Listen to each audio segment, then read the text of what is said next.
e pensar que nós podemos estar formando um podcaster, a gente pode estar formando um youtuber. Então, quais são as condições que o curso oferece para isso?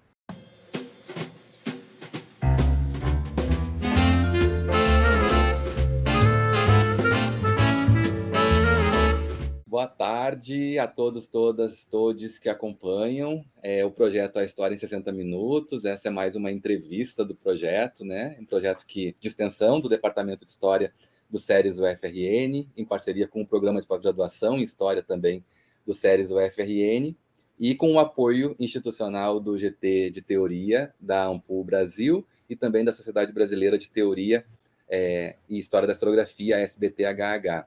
Esse projeto é divulgado pelo Instagram oficial deles, que é o @60_história, e também é divulgado, portanto, as entrevistas são divulgadas em 2 formatos, né? Nos canais institucionais do PPG em História e do Departamento de História, do SERES UFRN no YouTube, e também no Spotify, em versão podcast. Bom, dadas essas informações iniciais do projeto, eu queria inicialmente saudar e agradecer muito a presença da nossa convidada dessa semana, que é a professora Flávia Varela, que é professora do Departamento de História e do Programa de Pós-Graduação em História da Universidade Federal de Santa Catarina. Flávia, muito obrigado por ter aceitado o convite, por estar aqui participando, enriquecendo esse projeto. Seja muito bem-vinda. Obrigada, Evandro. Eu que agradeço a oportunidade de estar aqui conversando com você, né, nesse momento tão especial. Obrigado, para mim também. É sempre muito bom estar com você e te ouvir. E vai ser uma oportunidade bacana também para falar sobre projetos que interessam muito, chamam muito a atenção de alunos do Brasil todo, né? E inclusive no grupo de discussão, onde a gente discute esse projeto, seguramente também vai repercutir. Mas antes de falar propriamente de alguns assuntos que dizem respeito aos seus projetos pessoais, né? Eu queria colocar algumas perguntas que orientam esse projeto, que é uma espécie de mapeamento também de pontos de vista de colegas do Brasil todo, no que envolve a nossa área de atuação nos dias de hoje, né? Os desafios, então, para quem é da história, quem é estudante de história em especial, colegas, professores que atuam na rede básica, no ensino superior, enfim. E essa primeira pergunta, para começar a conversa, vai na seguinte direção, uma pergunta ampla, difícil, evidentemente, como todas as perguntas amplas, mas é muito importante assim, te ouvir sobre ela. Na tua opinião, nesse século XXI, o que é a história? O que é a história nos últimos anos, nas últimas décadas, em 2022, enfim? O que é a história nesse momento em que nós estamos aqui enfrentando a vida? É realmente uma pergunta, né, difícil. Eu tenho bastante dificuldade assim, em responder perguntas amplas, na verdade, né? Porque eu fico assim, ai meu Deus, o que eu falo, né? Eu fiquei pensando assim, né? Para quem não conhece, né? Não conhece a história, né? de como eu e Evandro nos conhecemos, né? Nós nos conhecemos há muitos, muitos anos. Bem antes até da gente cursar o doutorado na mesma instituição. Mas, né, na hora que você ficou falando, Evandro, assim, eu fiquei pensando, tá, século XXI. Eu entrei na graduação em História no século XXI, né? E como hoje em dia eu percebo, se assim, for falar assim de história o quê, né? O que a gente entende por história hoje, como é que eram os debates, né? Quais são os debates centrais, né? Em relação à história, sobre o conhecimento histórico, enfim. Aí eu fiquei pensando, né? Nossa, em 2005 não, acho que foi em 2002 eu entrei na universidade, não sei, por aí. E fiquei pensando assim, né? Voltando a fazer essa reflexão, né? Para tentar pegar todo o século XXI, né, praticamente. Fiquei tentando pensar, né? O que era, né? O que estava em jogo naquela época, né? E não sei, né? Eu não consigo, de um ponto de vista assim, de voltar os olhos para o passado, eu não consigo ver nenhuma similitude, assim, né? Nada que aproxime aquela experiência que eu tive enquanto graduanda, dessa experiência que eu estou tendo enquanto docente, né? Porque me parece que tanta coisa assim mudou, né? Até os debates, a bibliografia, as questões. Então, eu não teria uma resposta, assim, de fato, mas eu teria, com certeza, essa, essa percepção a compartilhar, né? De que eu acho que não tem, assim, um sentido, né? Ou alguma coisa, mas sim que tem uma profunda mudança e que está, né? Que, assim, nós não somos tão velhos, né?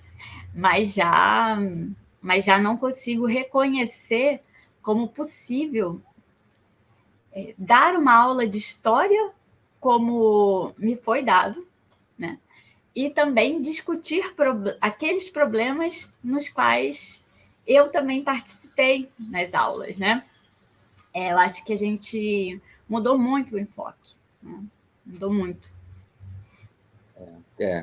É muito bacana ouvir isso, Flávia, assim, né, de alguém da mesma geração, justamente porque eu compartilho dessa sensação também, essa sensação de que mudou e mudou muito rápido, né? E claro, a gente pode ter a ideia de que outras experiências também essa sensação tenha ocorrido, mas a gente está percebendo que tem afetado a história em particular de uma forma muito diferente. O curso de história, né, assim, também não saberia dizer se em outras áreas acontece o mesmo, talvez em algumas sim, mas no nosso caso, é uma certeza. Mudou profundamente a experiência da sala de aula, a experiência formativa e, obviamente, a experiência de preparar uma aula e dar uma aula, seja na escola, seja na universidade. Foi uma mudança brusca, como você disse, não somos tão velhos assim, num espaço de tempo curto, né? E eu acho que muito do que a gente vai conversar nessa entrevista tem a ver também com isso, né?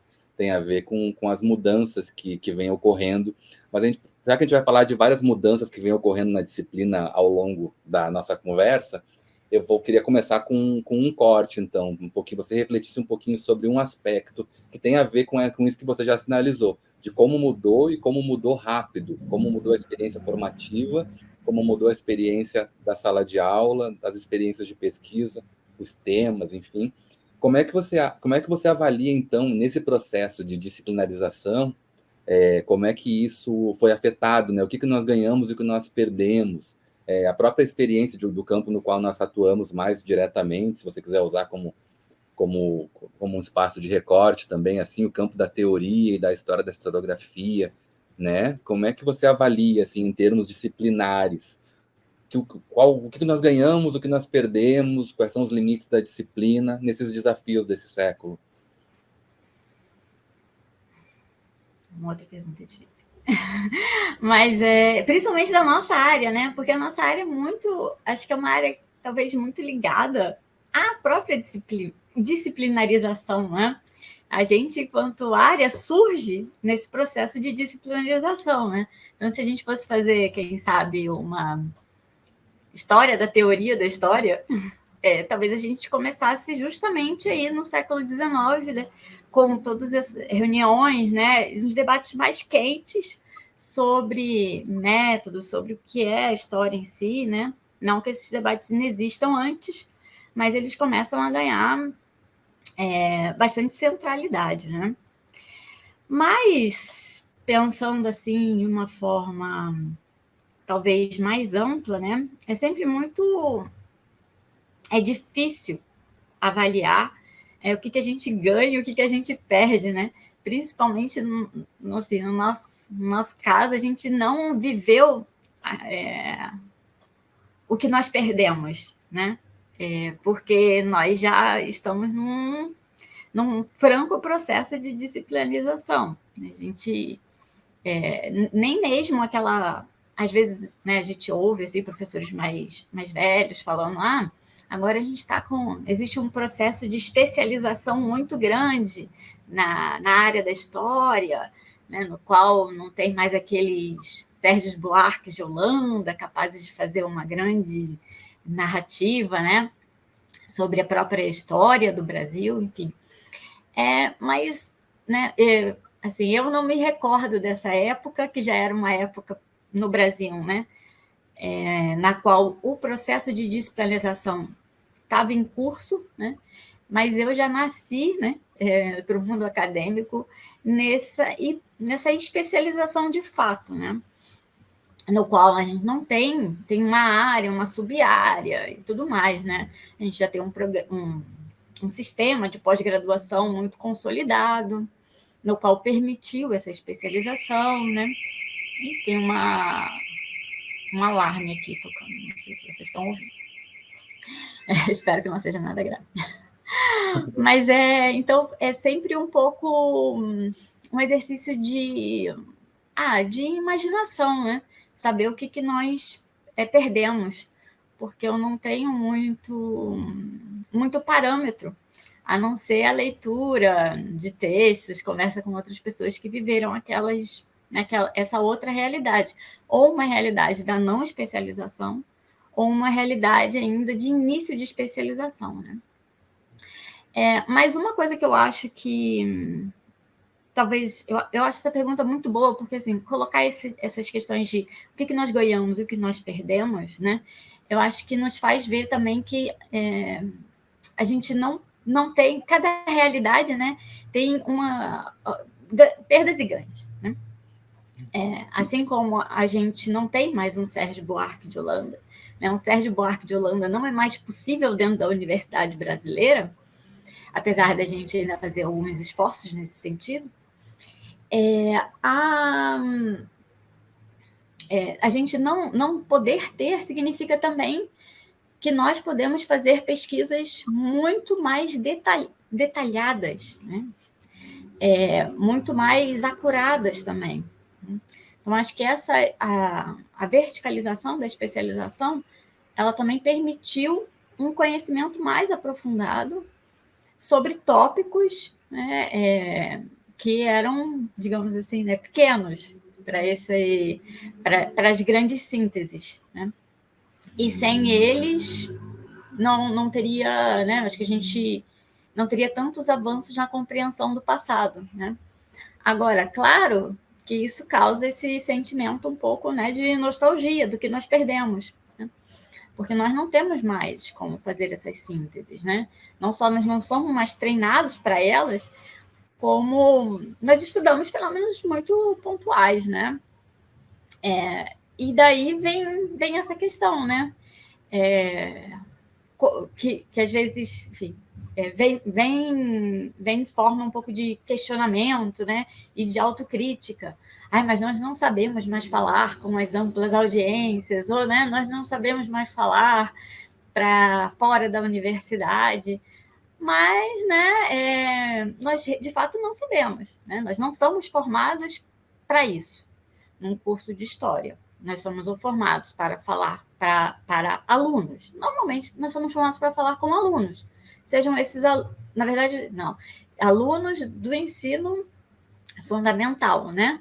Porque no ensino superior nós não somos formados, na verdade, né?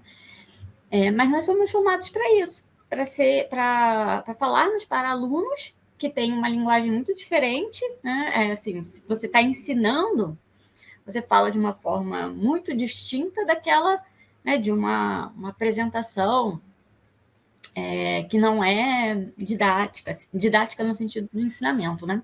Uhum. A gente, de fato, não tem esse treinamento, muito menos na escrita. Porque a escrita nós temos a forma acadêmica, né? Tudo isso muito bem consolidado também. Uma escrita erudita, né? Um padrão estilístico bastante rigoroso, né? Então, eu acho que é um pouco isso, né? A gente não pode ter o melhor dos dois mundos, né? Mas a gente pode perceber quais são as nossas limitações e o que nós ganhamos com essas limitações também, né? E a partir disso, acho que ter uma consciência maior, né, desses ganhos e aceitar que não dá para jogar dos dois lados.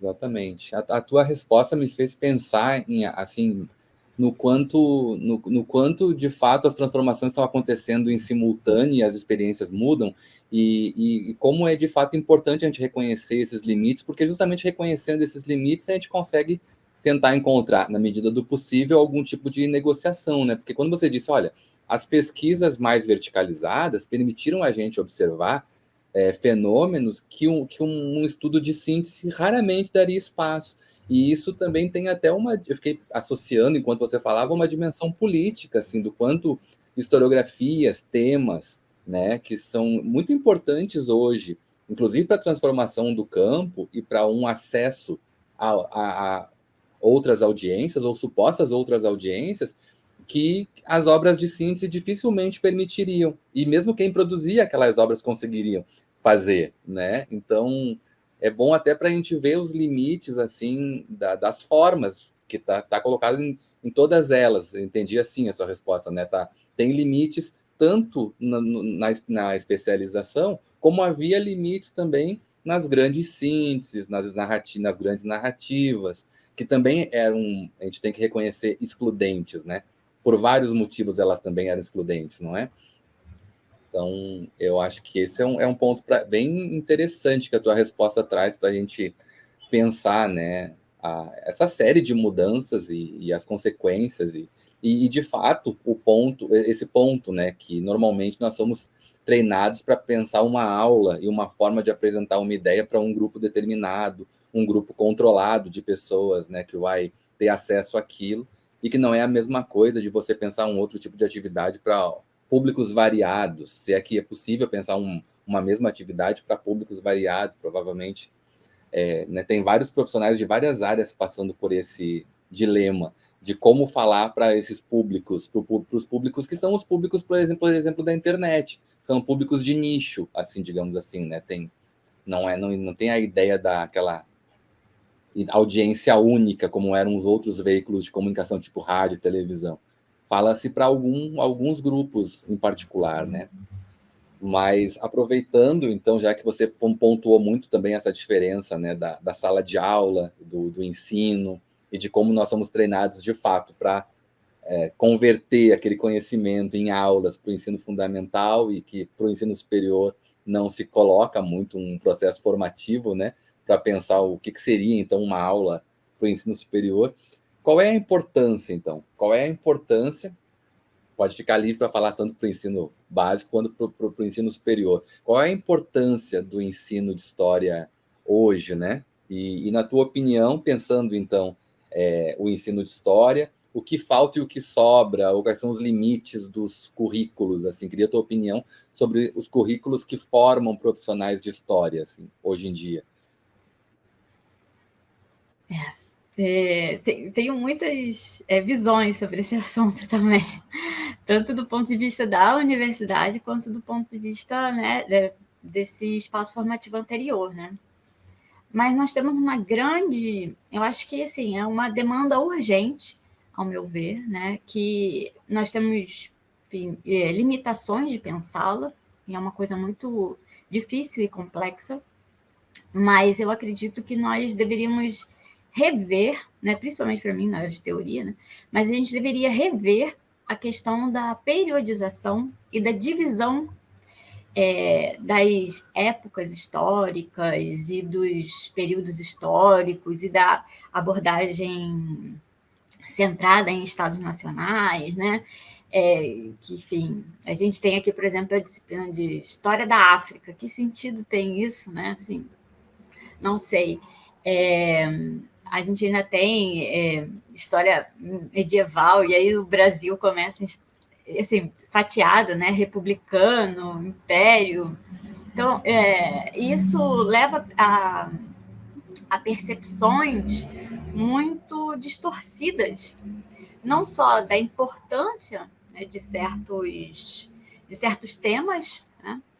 A gente tem uma ênfase muito grande em história europeia e brasileira, né? Tanto que nós já temos uma África, né? Tem uma história indígena, né? Que parece que é uma história, na verdade, dos indígenas brasileiros, né? Mas existe, né? É uma coisa muito mais global. muito mais ampla do que isso, né? E eu não sei, eu acho que não dá conta, sabe?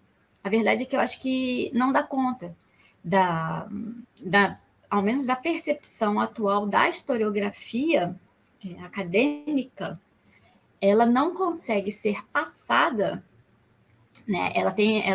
Acaba sendo limitada por esse tipo de ensino, que é um ensino ainda muito de acordo com parâmetros curriculares antigos, né? Assim, do qual, né, ninguém mais acredita plenamente, ou pelo menos, né, duvida aquele pouquinho ali, tem aquela dúvida em relação, né? Então, para mim, assim, isso, né, claro, no ensino fundamental é muito mais gritante, né? Mas no ensino superior também. Agora, o limite é esse, né? A gente sabe que essa visão é uma visão que nos, por exemplo, nos impossibilita muitas das vezes termos discussões sobre a Ásia, né? Ou mesmo né, Índia, Oceania, coisas assim que a gente nunca vê, porque a maioria das coisas estão divididas em temporalidades que são exclusivamente europeias, pensadas, né? A partir da experiência europeia, né?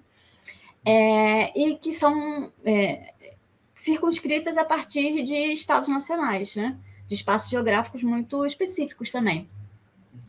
E isso, eu acho que, assim, do ponto de vista do conhecimento, para mim, hoje em dia, traz mais perdas do que ganhos, né?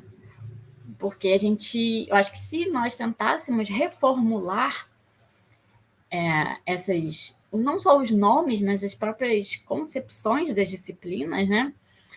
Faria mais sentido, né?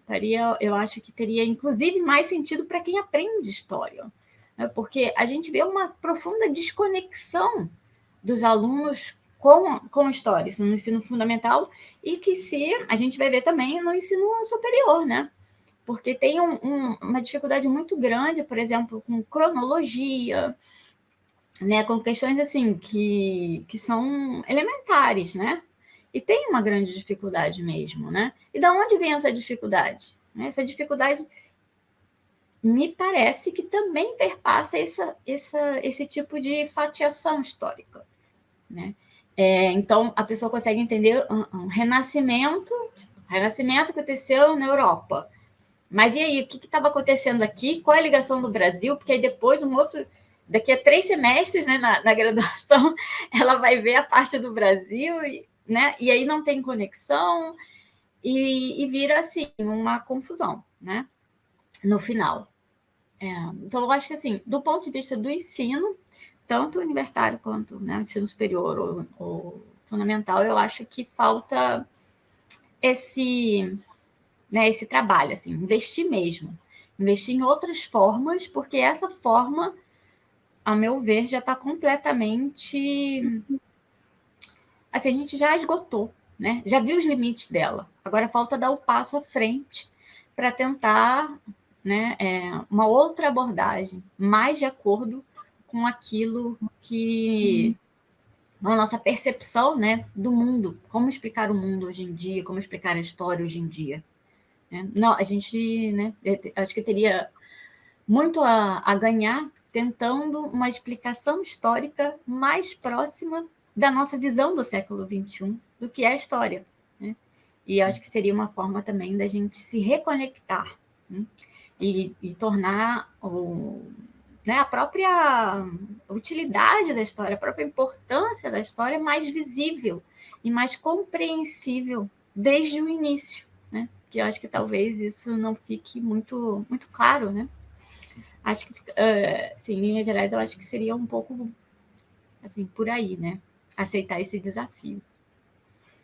Gostei muito da forma como você colocou a questão, porque, né, você, a partir dessa proposta crítica do currículo que você fez, você trouxe para a ideia da importância que pode decorrer, né, de uma outra forma de valorização do conhecimento histórico, a partir da forma como a história chega, que é a forma que a história chega, o conhecimento histórico chega de uma forma mais evidente que é pela sala de aula, que são nas aulas de história, né? E essa questão do currículo também, eu acho que é uma boa conexão para a nossa discussão de daqui a pouco, sobre os teus projetos, que é a ideia de que a gente precisa aprender a trabalhar, de fato, em equipe, assim, né? Em rede, de uma forma mais ampla, e não fatiado em cadeias, em cadeiras, áreas muito específicas, ou achar que é suficiente para a importância da história da África ou da história indígena uma disciplina lá solta, e evidentemente muito limitada, porque ela fica limitada a uma disciplina exclusivamente, aí sempre tem muito assunto, e aí o conteúdo, os conteúdos são totalmente picados para caber naquele número de aulas do semestre, né? E então eu acho bem interessante a ideia de repensar a importância a partir dos problemas que envolvem o currículo, né? E de fato é muito difícil, né? A gente percebe que é muito difícil romper com esse modelo que em última instância, a gente está falando do século XXI, em última instância vem do século XIX. Já tem, né? Já está assim, já teve muito tempo de experiência, a gente já teve tanta crítica nesse sentido, mas a gente tem uma dificuldade imensa de, né, parece, se livrar um pouco dessas amarras e pensar um trabalho mais relacionado, mais com conexões, né? Eu noto isso, assim, e essa é uma ideia que tem aparecido muito no projeto também, nos pontos de vista que são trazidos aqui, de como é difícil fazer e como seria importante, né, de ser feito esse trabalho de repensar os currículos a partir desses desafios, dessas historiografias em rede, desses temas examinados a partir assim de experiências simultâneas e assim por diante, né, e não fragmentado, porque a cronologia dá uma impressão de unidade, mas na verdade na prática ela é muito fragmentada, né? A cronologia ela é muito, como você disse, assim, tudo picadinho e parece que o que vem depois depende do que vem antes, fica uma dependência muito estranha, assim, né? Eu também acho esse um tema bem desafiador e interessante para a gente pensar. Mas, bom, a gente está falando aqui muito sobre formação, estamos falando muito já desde o início sobre formação de professores, né? A gente atua nessa área, então a gente tem pensado muito, está sempre pensando sobre isso, sobre como formar da melhor forma possível, né, profissionais da área de história, na pesquisa e no ensino e assim por diante, e também na divulgação, cada vez mais na divulgação, em outros formatos desse tipo de conhecimento que nós produzimos. E aí eu queria saber o teu ponto de vista pessoal sobre a recente regulamentação da profissão, né, que aconteceu do ponto de vista formal há cerca de 2 anos atrás, né, por parte do Estado brasileiro, depois de uma luta histórica por esse reconhecimento. Queria saber o teu ponto de vista e também o que você acha que impacta na nossa vida cotidiana de formação de professores, né? Eu acho que ainda esse impacto, acho que a minha geração, a nossa geração, talvez não sinta esse impacto enquanto profissional, né? Quero dizer assim, a profissionalização não, né? O reconhecimento, né? Enquanto uma profissão regulamentada, eu acho que vai impactar pouco o nosso ofício, assim, como nós, né, nos inserimos no campo da história, né? Porém, eu acho que tem uma possibilidade de mudança muito grande para o futuro. Por exemplo, né, quando você falar para professores de história, né, eu acho que talvez a gente comece a pensar nos alunos, nos nossos alunos, não como professores de história, mas enquanto profissionais da história, né? E isso também vai nos demandar, né, pensar de outras formas, né? Porque, por exemplo, eu dou uma disciplina de teoria da história, né? Mas poderia dar outros, né? Enfim, mas vou dar o exemplo da que eu dou, porque é que eu conheço um pouco melhor. Quando ministro da disciplina de teoria, eu tenho como certeza de tentar modelar as minhas aulas ou modelar as discussões para a formação de um professor ali, né? Por exemplo, discussões sobre temporalidade, tempo, historicidade, né? Não tem nenhuma atividade exatamente voltada para uma atuação em outro espaço que não seja de sala de aula, né? Por exemplo, porque isso requer ensinar outras habilidades, outras coisas. Né? Se a gente pensa num profissional de história que, não sei, vai atuar, né, em um lugar específico. Esse lugar específico, ele vai requerer também habilidades específicas.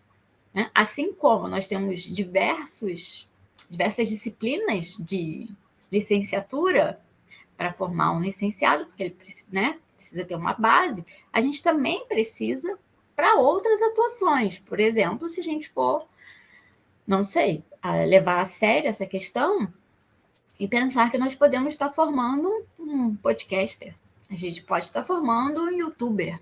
Então, quais são as condições que o curso oferece para isso, o curso de história, né? Quanto o curso de história está preparado para encarar que nós formamos profissionais de história, né? E não professores de história.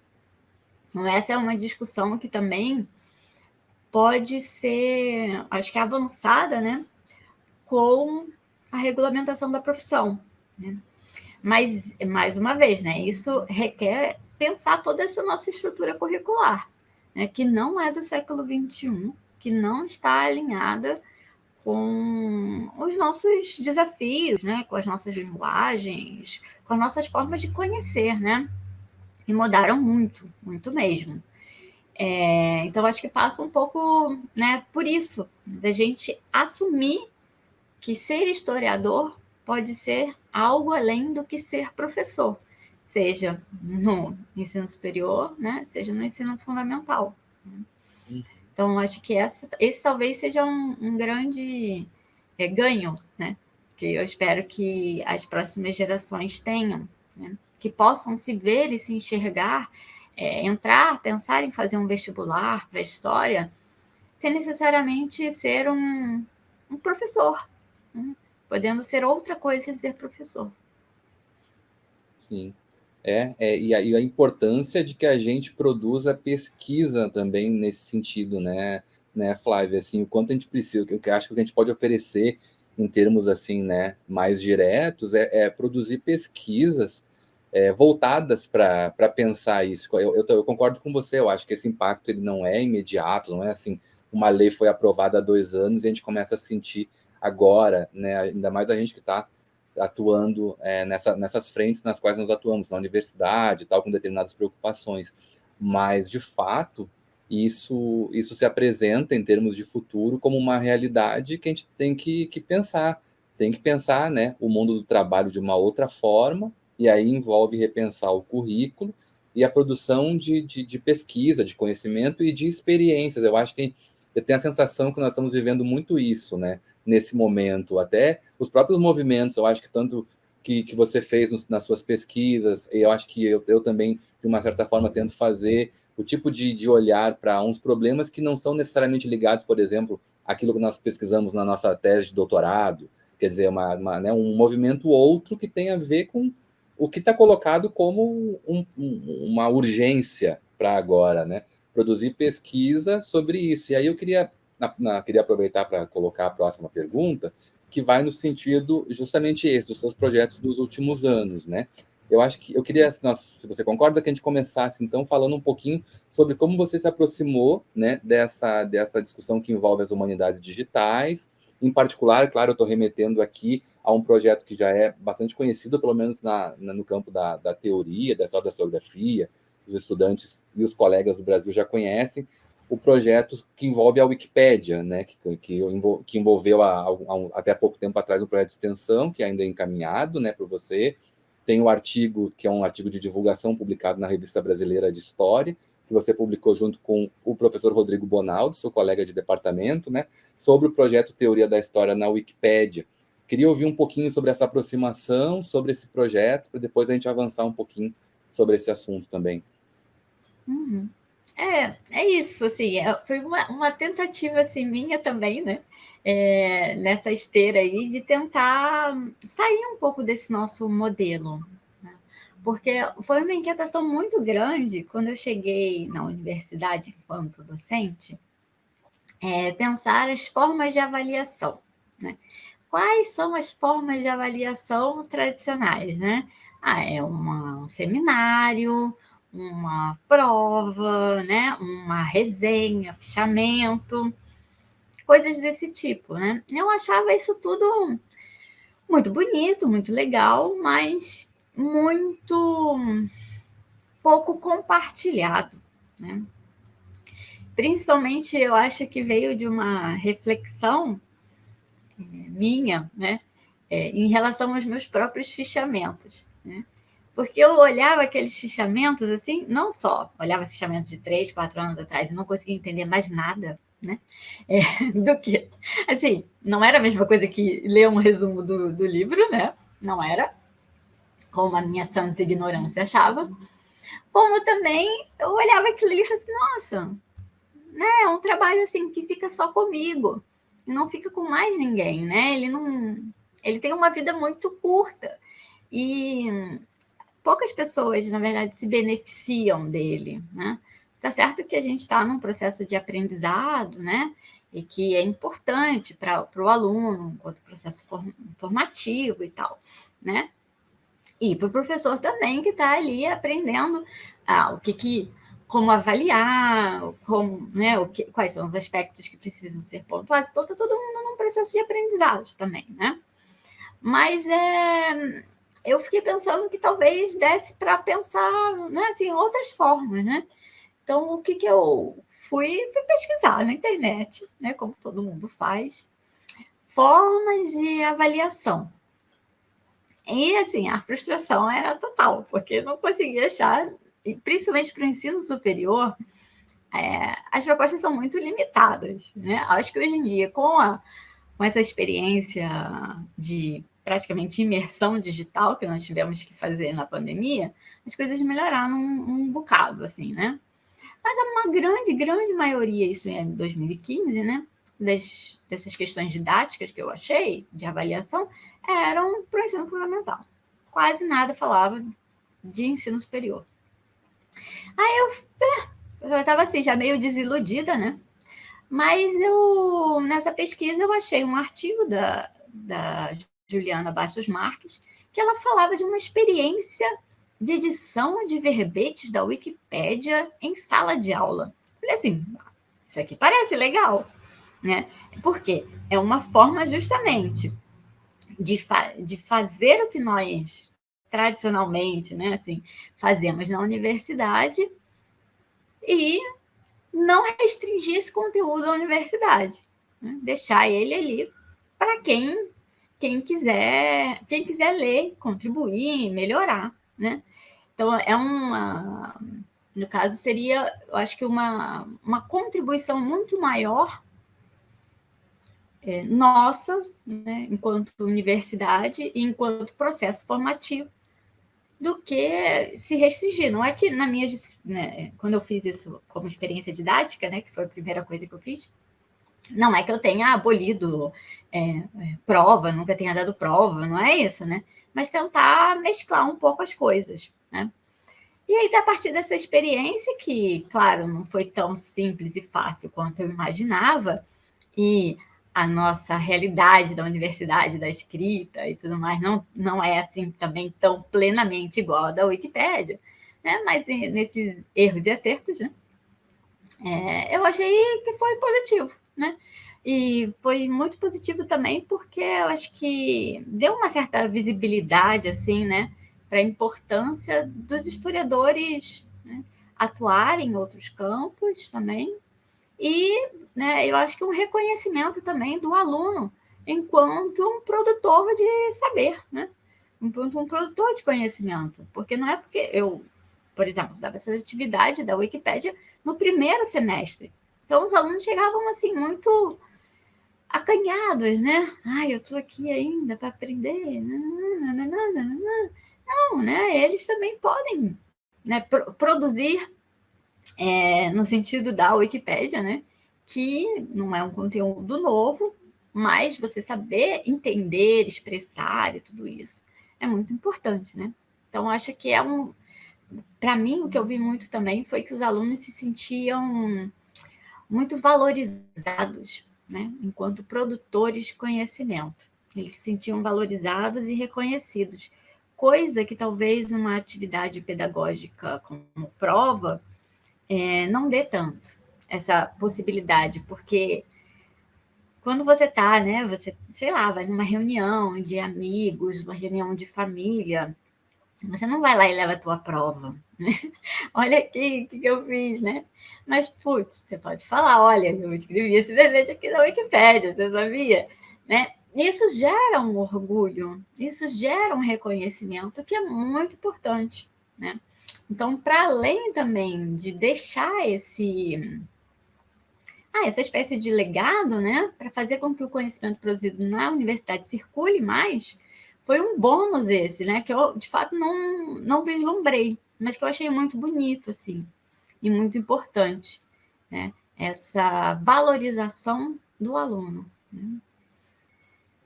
Então, eu cheguei um pouco assim na Wikipédia, através de uma tentativa de diversificar as atividades de avaliação no ensino superior. Né?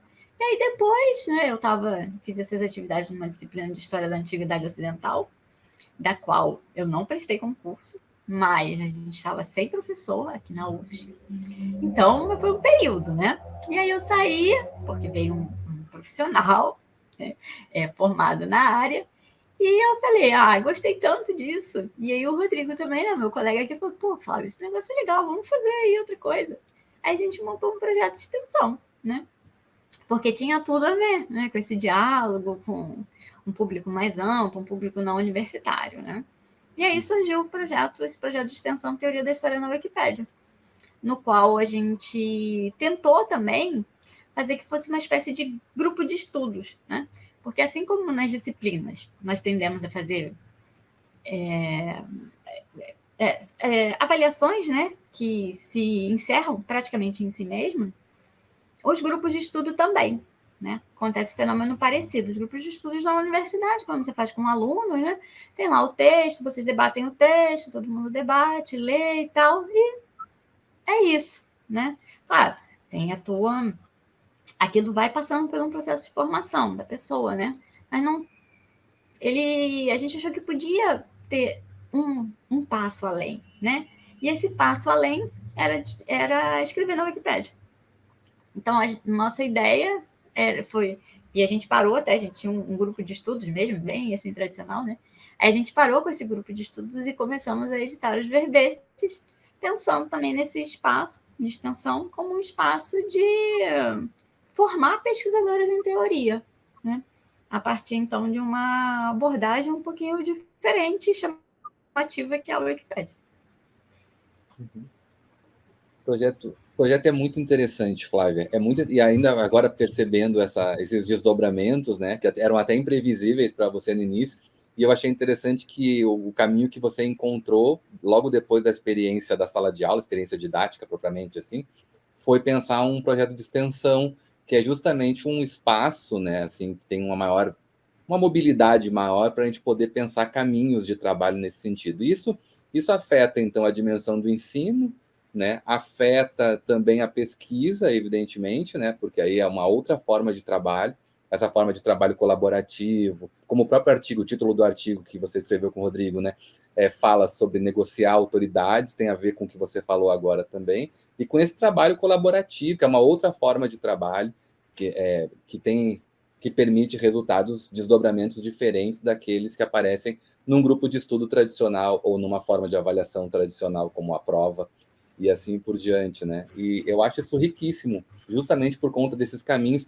E algo também que eu pensei enquanto você falava é que as áreas assim mais especializadas no nível assim do chamado ensino superior, como é o nosso caso, teoria da história, né? é um campo que acaba sendo muito limitado em termos de extensão, em termos de um trabalho que vai para além da pesquisa. Esse é um fato. A dimensão extensionista, muitas vezes, né, ocupa a área de teoria, tem uma dificuldade em transitar, e essa saída que você propôs com esse projeto permitiu, né, pensar a teoria da história no sentido mais amplo, e com objetivos claros de construir conhecimento, deixar esse conhecimento disponível, como você disse, fazer ele circular para quem tiver interesse, e ter um resultado, né, que também envolve pesquisa. Eu acho sensacional. Te ouvindo falar, assim, só assim fica mais evidente para mim o quanto o projeto é rico. E eu queria, então, te pedir agora, já que a gente falou um pouco sobre como é que você chegou, né, nesse tema, queria te ouvir um pouquinho agora sobre o outro projeto, que é o projeto desse ano, que você está desenvolvendo, né, o mais teoria, né, na Wiki, e eu queria saber quais são as diferenças em relação a esse projeto anterior, quais são os temas, como é que você tem conduzido, as ações, enfim, assim, quais são os desdobramentos desse projeto que envolve a Wikipédia e outros canais também, né? Assim, a gente, né, como eu falei, né, eu comecei a fazer essa questão da Wikipédia um pouco pensando em uma coisa, e aí vai se desdobrando em outra, a gente vai vendo, né, os múltiplos caminhos, né. Uma coisa que eu não tinha, não percebi na época, como a Wikipédia ela está relacionada com o movimento de software livre, de conhecimento aberto, né? Um movimento que nós já começamos a fazer também na academia, né, há algum tempo, em relação às revistas. Né, acho que quase todas ou todas da história, não sei afirmar com exatidão, porque nunca fiz uma pesquisa detalhada, mas talvez todas sejam de acesso aberto, ou seja, no sentido de que elas não cobram para essa informação, né? Elas disponibilizam esse conteúdo gratuitamente.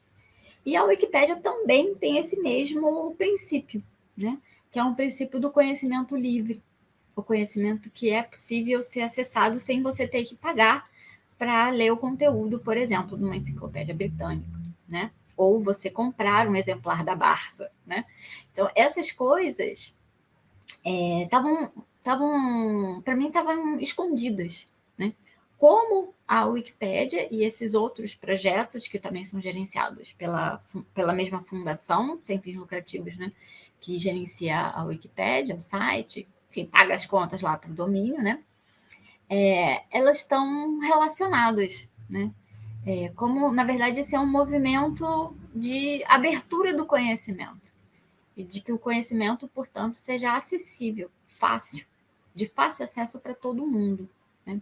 E numa linguagem inclusiva e num local, num espaço, né, de fácil acesso, né? Hoje em dia, que pelo menos para algumas realidades é a internet, né?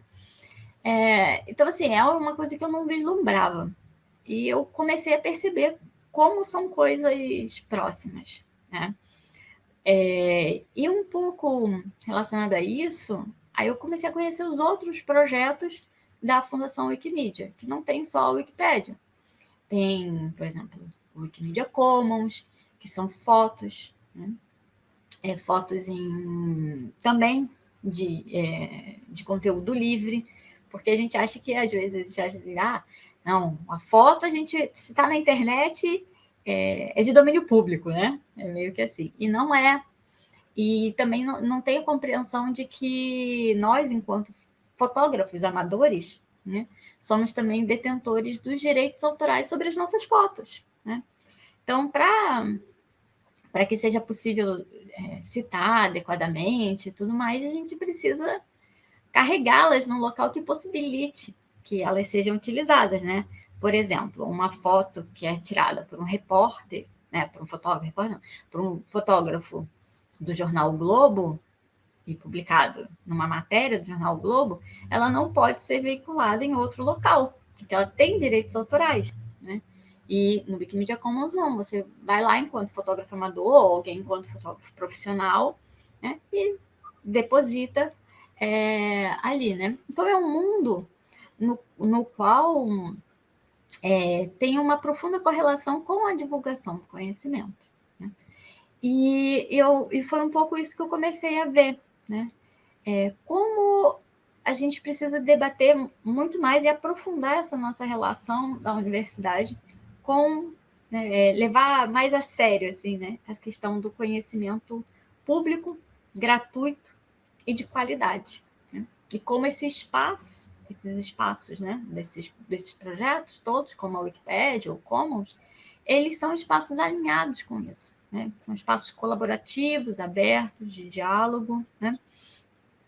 E nessas minhas andanças aí, né, por aí também, eu comecei a perceber que, né, assim, algumas questões que nunca me foram colocadas, né, como a própria o viés de gênero da Wikipédia, que, por exemplo, né, eu nunca na minha vida ia imaginar que tá certo que é uma pesquisa muito, né, assim, não exaustiva, mas que, digamos, 5% da comunidade de pessoas que escrevem a Wikipédia fossem mulheres, né? 5%, 95% sendo homem, né? Então eu vi assim, comecei a ver que tinham várias questões que estavam sendo colocadas também no espaço acadêmico, na nossa área de teoria, e que também estavam ali na Wikipédia, né? Eu já tenho algum tempo, né? Eu escrevi, por exemplo, um artigo sobre a trajetória, né, da revista História da Historiografia, que é a revista da área de teoria mais bem avaliada, né, qualificada e tal, fazendo um pouco uma síntese dos 10 anos, né, e vendo, por exemplo, qual foi o tipo, quem publicou na revista, né, qual o conteúdo, né, o conteúdo sobre mulheres, né, era mínimo, sim, era 3, 4, né, mulheres que publicavam era menos também do que homens, né, e são coisas assim, eram, né, aproximações que eu comecei a ver, né? E a partir um pouco dessas aproximações é que, e claro, também no interesse de aprofundar um pouco, né, o entendimento do que é fazer história que não seja para professores, que não seja para alunos, né? Como fazer, como, né, engajar outras audiências com conteúdo histórico, né? Principalmente da área de teoria, que é uma área, como você já falou, difícil, assim, né? Da gente ver, né? Não é tão simples de ver com projetos extensionistas, né? Aí eu, enfim, pensei um pouco nesse projeto, junto com outras pessoas, obviamente, né? Uma coisa da minha cabeça. E o projeto Mais Teoria da História no Wiki, então, ele tenta trabalhar, né, em Wikipédia, o carro-chefe, né, e explorando essas lacunas que a gente vê como muito próximas, né, que da teoria também, que tem na área da teoria, que é a gente teve um mês das coisas, né, das mulheres, aí depois nós tivemos o LGBTQIAP+, né, que é um assunto assim,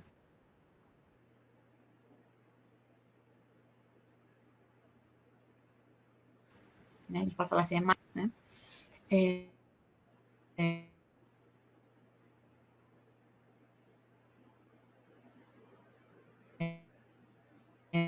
agora nós vamos ter no mês de agosto também relacionada aos povos embrionária, né? A gente vê sobre negros, né? É coisa assim que também ainda não é. A ideia era um pouco essa, né? Poder conversar nesses dois campos, né? Ver que na verdade as lacunas ou, né, os enfoques, né? Esses 95% de homens brancos, classe média, que editam a Wikipédia, na verdade era um pouco isso também que a gente tinha no ensino superior, né? Nos professores, na universidade. Foi também um viés dos estudos, né? Da própria área. Não que isso seja um desmérito, né? Mas a gente também precisa tentar equilibrar, né? Balancear um pouco as questões da nossa comunidade, né? De pesquisadores, e entender que existem outras relevâncias, né? Históricas e epistemológicas. Muito bacana, Flávia. Muito bacana os desdobramentos que estão acontecendo com esse projeto, né, da forma como ele vem sendo conduzido a partir desse ano. E é muito interessante ver, né, que as desigualdades que você já tinha mapeado no campo da teoria, por exemplo, o debate sobre essas desigualdades, você verifica também nesse outro espaço digital, né? Então é uma outra frente de crítica também possível. É muito interessante. E essa ideia de pautar assim meses temáticos para cada uma, né, das frentes assim, é muito interessante. Muito bacana mesmo. Tô bem é muito inspirador, né? É um projeto que eu acho que é muito inspirador para muitas pessoas. Eu acho que mobiliza quem está na sala de aula da escola, quem também está atuando na universidade, né? Quem tem a vontade assim de transformar, né, o processo de formação e de pesquisa, vai se interessar e está se interessando com certeza por um projeto como esse. Muito bom mesmo. Mas, Flávia, para aproveitar o tempo que nós ainda temos, eu gostei muito de ouvir sobre os projetos, mas queria te ouvir agora num sentido mais particular também, assim, antes de encerrar nossa entrevista, eu queria ouvir o seu ponto de vista mais pessoal sobre como você observa, né? Assim, um pouco relacionado até o que a gente conversou na primeira pergunta. Como é que você observa, então, que o tempo histórico está atravessando a vida das pessoas no mundo de hoje? E também qual é o sentido, né, se há um sentido, ou se você entende como um sentido, da história na sua própria vida particular? Essa é uma questão que eu venho assim, colocando um pouco nas minhas aulas de teoria também, né? Porque uma tentativa de desnaturalização do tempo e uma desnaturalização minha, né, de algumas certezas, né? Porque, né, enfim, em toda disciplina, né, a teoria também tem lá a sua chave de explicação canônica, né? Assim, então, a chave de explicação do nosso tempo é que ele é um tempo de hiperaceleração, que é um tempo de ruptura, é um tempo de esvaziamento do passado, né? É um tempo de quase que encurtamento do mundo para uma experiência exclusivamente do presente, né? E é um tempo meio que distópico, né? Então, acho que eu estou tentando um pouco fazer esse repensar e tentar pensar um pouco a utopia, né? Pensar um pouco a utopia, como seria possível a gente retomar, né, esse pensamento utópico, e tentando ouvir um pouco como é que os alunos pensam, né, essas experiências temporais, como é que o tempo está. Porque, né, meio que banalizou, eu acho, né? A gente, enfim, né, desde lá do Kozelik, né, falando, não, a experiência do tempo é antropológica, né, e ponto. Se é antropológica, vale para qualquer ser humano, em qualquer lugar, em qualquer tempo, depende da idade, depende da raça, depende, né, do gênero, e etc, etc. É um ser humano, né, desde que é o Homo sapiens sapiens, né? E talvez acho que a gente tenha radicalizado muito a teoria nessas generalizações, né? E é um momento de reflexão da área em relação ao tempo, né? Não só temporalidade, tempo, atravessamento, né? Como o tempo atravessa a nossa vida. E que acho que esse exercício é um exercício muito importante, né? É um exercício muito importante a gente tentar um pouco no mesmo sentido assim, das disciplinas, né? Fatiar a história em espaços geográficos ou em espaços temporais, né? Essa própria temporalização, que é uma invenção nossa, né? Muito característica. Acho que na teoria a gente acabou criando também esses espaços meio privilegiados de resposta, né? Então, a gente, assim como nós temos um pouco a certeza de que primeiro veio a antiguidade, depois veio a Idade Média, depois veio a Idade Moderna, depois veio a Idade Contemporânea, a gente também tem as nossas certezas assim, da teoria, né? E eu ouvi um pouco sobre a experiência do tempo de pessoas diferentes, né, e conversar sobre isso, eu acho que me ajuda também a tentar imaginar outras, né, outras experiências que não sejam essas marcadas, né, pelo presentismo, né, ou marcadas por uma pós-modernidade, etc. Né? E não sei, eu ando um pouco nesse caminho, né? Um caminho talvez de menos certezas, né? Mais de entendimento, não sei, eu acho que né, das nossas fundações enquanto campo, né? Que elas precisem ser mais desnaturalizadas, né? E ao invés de nós chegarmos, por exemplo, nas disciplinas de teoria, já com essas respostas prontas, né, vale a ouvir aqueles que, no caso, seriam sujeitos pós-modernos, né, inscritos nessa pós-modernidade, se eles de fato se entendem assim, né? Porque às vezes me parece um pouco quanto estranho para eles se situarem, né? Para falar assim, não, nós vivemos uma pós-modernidade, então né, um movimento de ruptura com o passado, não sei o que lá, é isso mesmo. Eu sou assim, né? Porque a gente está dizendo que eles são, antes mesmo, né, de ouvir aquilo que eles acham que são, né? Como é que eles vivem isso mesmo, nessa vivência. Então, acho que a minha reflexão anda um pouco nesse sentido, né?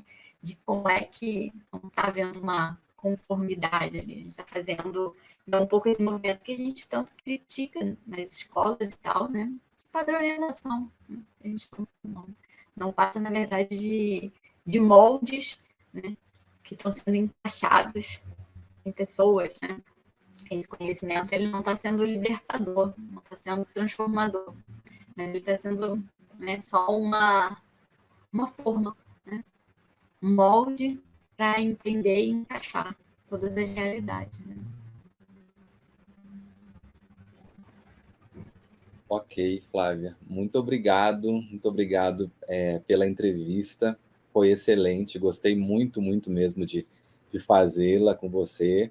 Quero reforçar também, já que nós mencionamos, né, as suas pesquisas e um artigo seu publicado, a professora Flávia Varela, além de professora do Departamento de História e do Programa de Pós-Graduação em História da Universidade Federal de Santa Catarina, é também vice-presidenta da Sociedade Brasileira de Teoria e História da Historiografia, né, a ASBTHH, e editora da revista História da Historiografia. Queria também marcar esse trabalho, né, que também compôs um pouco a nossa discussão, essas experiências suas, né, profissionais e essas reflexões que você trouxe para a gente. Muito obrigado, Flávia, foi excelente, gostei muito mesmo. Eu que agradeço, Evandro. É sempre bom, né, poder conversar contigo e ter essa oportunidade, né, de sistematizar aquilo que a gente vem pensando e a gente fica muito numa reflexão pessoal interna, né? Então, agradeço muito também esse espaço mais aberto de diálogo, né, e de conversa para a gente falar, né? Assim, teve até um dia, achei tão engraçado na aula, assim, um aluno perguntou assim, mas professor, o que você acha? Eu falei, opa, ninguém perguntou o que eu acho? Então eu vou começando a me perguntar o que é desse autor, o que é daquele autor, o que é daquele autor. Então eu fico muito agradecida mesmo por esse espaço mais assim, intimista. Que bom que você gostou, eu também adorei.